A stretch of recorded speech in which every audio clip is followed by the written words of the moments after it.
Meera and Amal walk along a circular track starting from the same point at some time.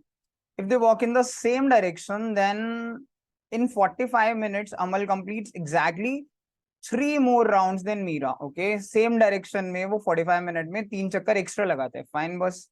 If they walk in opposite direction, then they meet for the first time exactly after 3 minutes, right? The number of rounds Meera walks in 1 hour. This is also an easy to medium question. It's an easy question. Circular motion TSD का है ये question. Circular motion से circular motion भी आजकल काफी पूछा जा रहा है कैट में. ठीक है, आपको कॉन्सेप्ट काफी क्लियर होना चाहिए. If it is clear then we can easily solve this. I just tell you, if they walk in opposite direction, right? Here Amal is going, यहाँ पे कौन है, मीरा is going, तो वो 3 मिनट में मीट कर जाते हैं. दूसरी भाषा में आई कैन से कि अमल और मीरा मिलकर 3 मिनट्स में एक राउंड कंप्लीट कर लेते हैं. मिलकर, राइट? मैं नहीं कह रहा दोनों एक एक कर रहे हैं, मिलकर कर रहे हैं. चाहे वो 60% ये करे, 40% ये करे, 70-30 जो भी हो, लेकिन दोनों मिलकर 3 मिनट में एक चक्कर लगा लेते हैं. ठीक है, अब आते हैं पिछले पे. If they walk in same direction, then अगर ये सर्कल ऐसे हो और अमल भी इधर जा रहा हो और मीरा भी इधर ही जा रही हो, तो 45 मिनट्स में अमल जो है मीरा से 3 चक्कर ज्यादा लगाता है. यानी मीरा जितने लगाएगी उससे 3 राउंड्स एक्स्ट्रा. बिकॉज जब ये सर्कुलर मोशन होता है तो ऑब्वियसली अपनी कांस्टेंट स्पीड से भाग रहे हैं. तो अगर इसने 45 मिनट में 3 चक्कर एक्स्ट्रा लगाए हैं, तो इसका मतलब 15 मिनट्स में यानी 1/3 में अमल ने मीरा से 1 चक्कर एक्स्ट्रा लगाया होगा.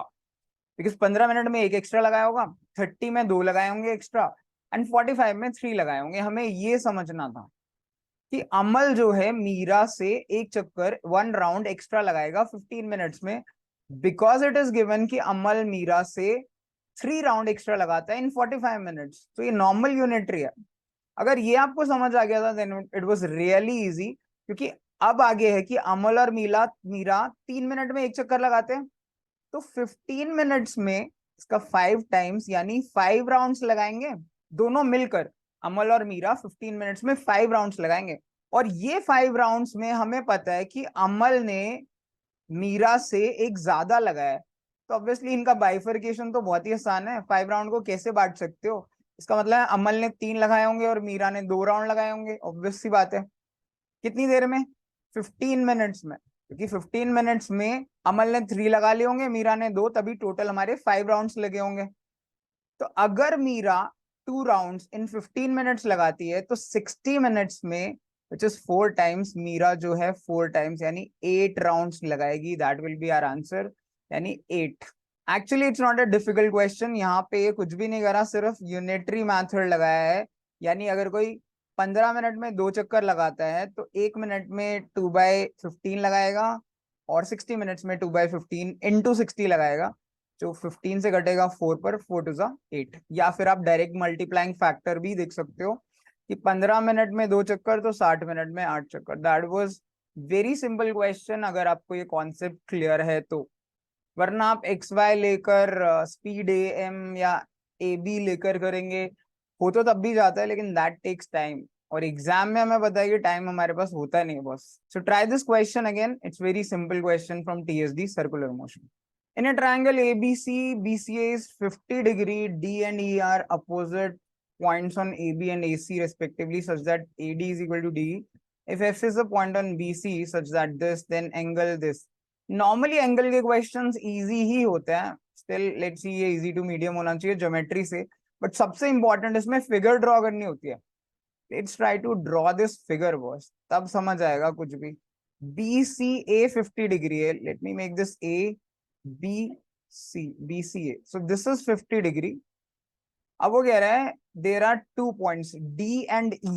D है AB पर, ये सपोज करिए D है, एंड E है यहाँ पर. सेंटर में भी ले सकते हैं बट इट्स फाइन, क्योंकि उसने बोला है AD is equal to DE. तो इसको मिला देता हूँ, ये दोनों इक्वल हैं. इसका मतलब होता है these angles are also equal, क्योंकि ये तो सिंपल प्रॉपर्टी है, इक्वल साइड्स के अपोजिट एंगल हमेशा इक्वल होते हैं.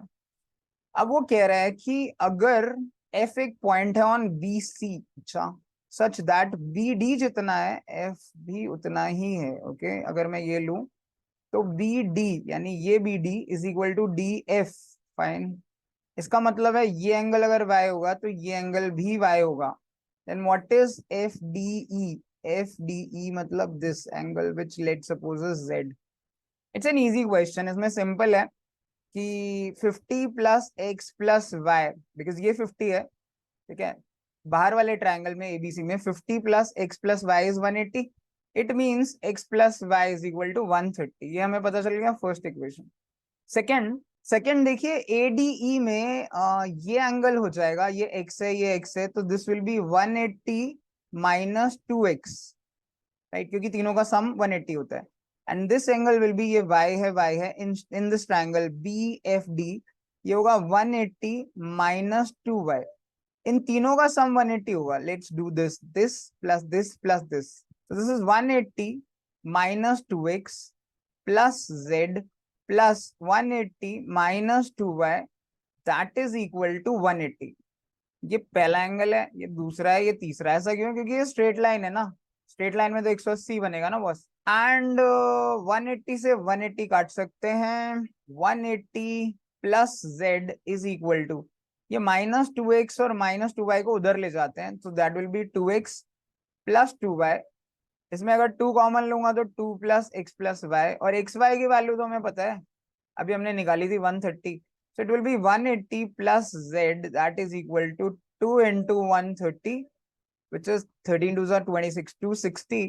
so z will be 260 minus 180, और ये होता है 60 and 20 80 degrees. so that will be our answer, option number D।